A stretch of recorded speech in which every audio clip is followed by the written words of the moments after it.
teori dan pendekatan perbandingan politik. Video ini dipersembahkan oleh mahasiswa Ilmu Hubungan Internasional Universitas Sriwijaya. Selamat menyaksikan. Baiklah, di sini saya akan menjelaskan apa itu teori, apa itu politik, apa itu perbandingan, dan apa itu ilmu perbandingan politik. Yang pertama ada teori. Sebuah serangkaian, bagian, atau variabel, definisi, dalil yang saling berhubungan yang menghadirkan sebuah pandangan sistematis mengenai fenomena dengan menentukan hubungan antar variabel. Dengan menentukan hubungan antar variabel dengan maksud menjelaskan fenomena alamiah. Pengertian yang kedua ada politik. Merupakan proses pembentukan serta pembagian kekuasaan di dalam masyarakat yang mana wujudnya ialah suatu proses pembentukan keputusan, khususnya dalam negara. Definisi politik juga dapat diartikan sebagai seni serta ilmu dalam meraih kekuasaan, baik itu secara konstitusional maupun non-konstitusional. Yang ketiga ada perbandingan, sebuah bidang di dalam ilmu politik yang kerap kali mengalami berbagai perubahan yang disesuaikan dengan studi intensif untuk mengurangi kekakuan dalam sistem politik yang ada. Yang terakhir ada ilmu perbandingan politik. Merupakan salah satu cabang studi politik atau study of politik dan ilmu politik, political science. Studi perbandingan politik seringkali membingungkan, tidak saja bagi mahasiswa, namun juga para akademis. Baiklah, yang terakhir ada ilmu perbandingan politik adalah salah satu cabang studi politik dan ilmu politik. Studi perbandingan politik mempelajari kegiatan-kegiatan politik dalam cakupan lebih luas, termasuk mengenai pemerintahan dan berbagai lembaganya dan juga aneka organisasi yang tidak secara langsung berhubungan dengan pemerintahan, antara lain adalah suku bangsa, masyarakat, asosiasi-asosiasi, dan berbagai sejarah. Baiklah, di sini saya akan membahas tentang pendekatan perbandingan politik sebagai teori. Dalam dunia politik, studi perbandingan politik memiliki dua peran sekaligus. Yang pertama, studi perbandingan politik sebagai teori, dan yang kedua, studi perbandingan politik sebagai metode. Teori merupakan sesuatu yang sangat penting dan berpengaruh terhadap berkembangnya suatu ilmu. Teori merupakan alat analisis yang dibuat untuk mencapai kesimpulan atau kejelasan. Teori diumpamakan sebagai alat di mana alat yang dimaksudkan di sini adalah sebagai kerangka berpikir yang dipakai untuk memahami suatu fenomena agar dapat dipahami sebagai hal yang bermakna, masuk akal atau logis. Teori dibangun dengan menghubungkan sejumlah konsep melalui proposisi-proposisi logis yang menjelaskan hubungan antara dua variabel atau lebih. Dalam studi perbandingan politik, seseorang dapat membedakan subjek inti yang memungkinkan kita untuk mempelajari hubungan yang terjadi antara politik dan masyarakat. Perhatian akhir mencakup pengamatan logika yang ada, penyelidikan komparatif sebagai laporan untuk variasi yang diamati dengan cara menguji hipotesis empiris.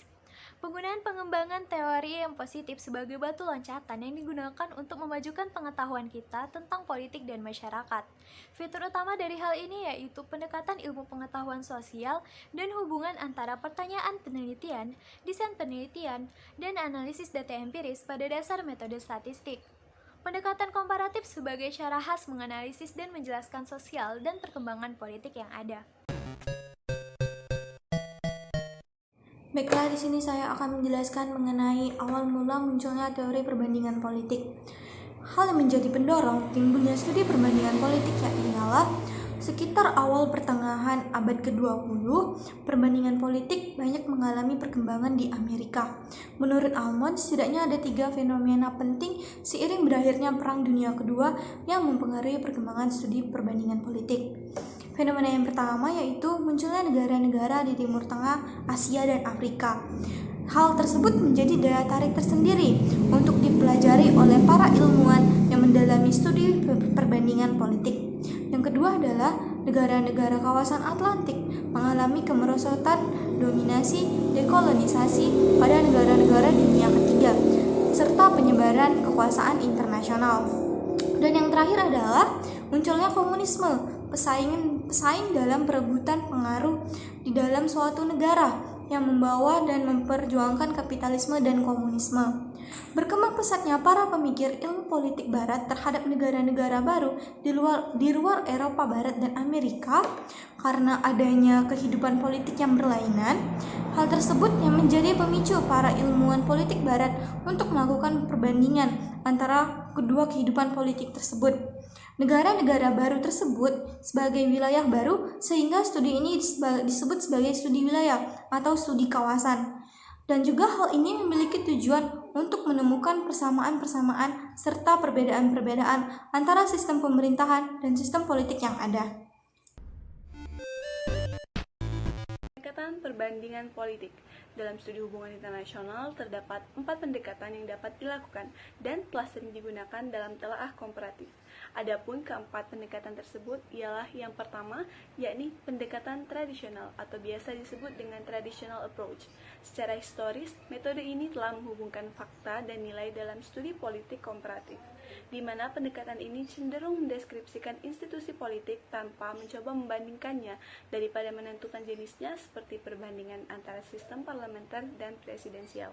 Yang kedua ada pendekatan perilaku atau biasa disebut dengan behavioral approach.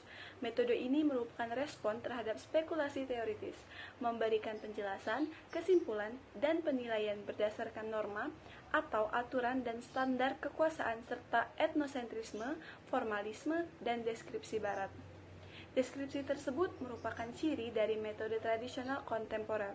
Tujuan melakukan penelitian dengan menggunakan metode perilaku adalah untuk menjelaskan mengapa orang berperilaku dengan cara mereka sendiri dalam politik. Yang ketiga ada pendekatan pasca behavioral, di mana pendekatan ini menghadapi relevansi dan tindakan di masa depan. Credo pasca behavioral membuat banyak doktrin, yaitu yang pertama adalah substansi mendahului teknologi, jadi masalah sosial yang mendesak lebih penting daripada alat suatu investigasi.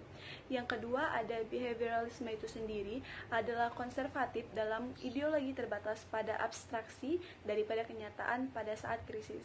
Dan yang ketiga ada saat mengevaluasi ilmu tidak bisa netral. Dan yang keempat adalah para intelektual harus bertanggung jawab terhadap masyarakatnya dan menjaga nilai-nilai kemanusiaan dalam peradaban. Dan yang terakhir, pendekatan neo-marxisme.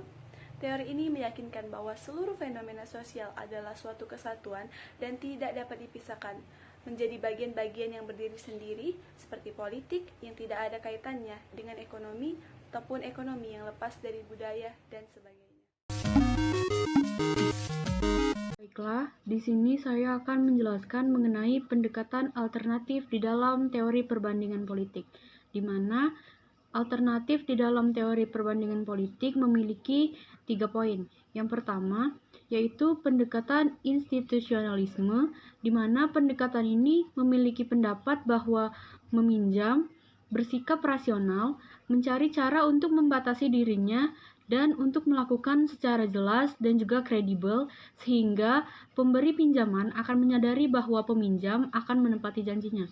Yang kedua, ada teori ketergantungan atau dependency theory, di mana teori ini bermula dari adanya reaksi ilmiah terhadap pandangan klasik dari Marxis tentang pembangunan di negara maju dan negara berkembang. Dan yang terakhir, adanya teori pilihan rasional, di mana teori ini merupakan suatu pendekatan pada studi mengenai institusi, dan teori ini juga akan mencakup 3 pertanyaan seperti mengapa lembaga itu dibutuhkan, apa dampak dari lembaga tersebut, dan tentang lembaga yang khusus dan unik termasuk keberlangsungan hidupnya. Baiklah, kami telah menjelaskan mengenai pengertian dari apa itu perbandingan politik, pendekatan perbandingan politik sebagai teori dan pendekatan utama, awal mula perbandingan politik, serta alternatif dalam teori perbandingan politik. Semoga video ini bermanfaat. Terima kasih telah menyaksikan.